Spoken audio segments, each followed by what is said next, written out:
just had a big meeting this morning with our senior team to talk about how do we solve this riddle for our clients.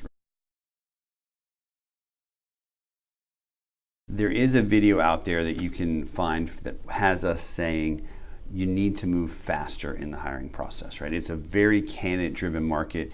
In order to be successful hiring at the executive level, the senior level, you as an organization need to be able to move more quickly through your hiring process than before. And that's true, right? It continues to be true. And if anything, it's accelerating how quickly you need to move through the process.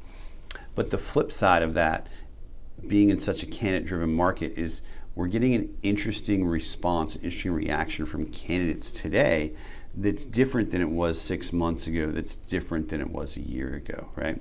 If you look at kind of historical norms, we reach out to a candidate to direct source them from their current opportunity, headhunt to be non-politically correct, right? We're calling them and saying, we've got this great opportunity to take your career from where it is to the next level. And we're interested in having a conversation with you. And as we do that, typical response time is 24, 48 hours. Candidates will call us back and say, I appreciate you reaching out. I'm looking forward to connecting, right? And now, as we're going through this process of the market becoming more and more candidate-driven, more and more talent-centric, and the competition for talent going up, that sense of urgency in calling back executive recruiters is going down, right? And that's not to say they're more or less interested. There's a sense from top talent that they don't have to be in a hurry because they know there's multiple other opportunities that they may have.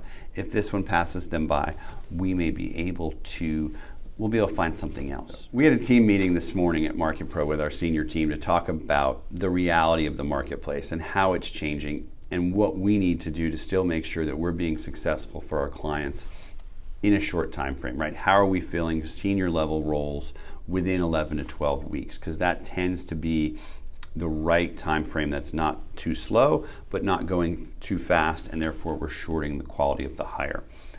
So we've made some changes to our process as to now what we're going to do based on the fact that candidates are responding to us more slowly.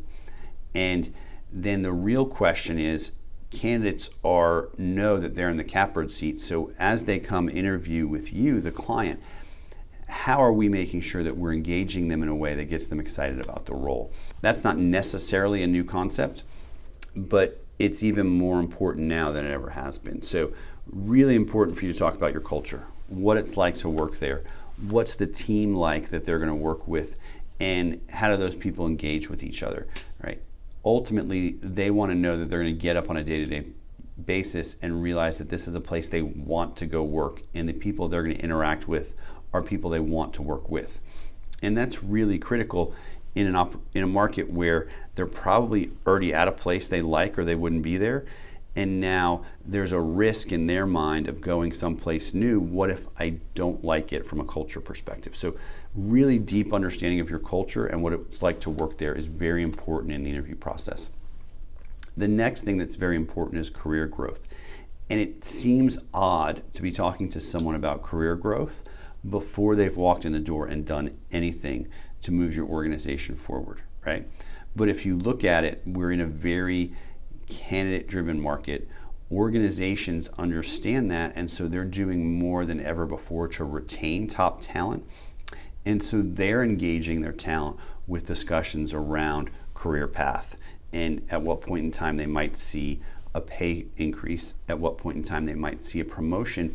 And so that's in the back of the candidate's mind, right? For me to go to your organization, which is new, I don't necessarily know what my career path could be, but I know what it is where I am now. So you're asking them to weigh an unknown against a known, and you're probably not going to win in that scenario. So you want to make sure they understand that, hey, as an organization, we're growing X% a year. And because of that, that's going to create new opportunities, or whatever the case may be as to why, after they've exceeded all your expectations in the current role, new opportunities will open up for them in the appropriate time frame.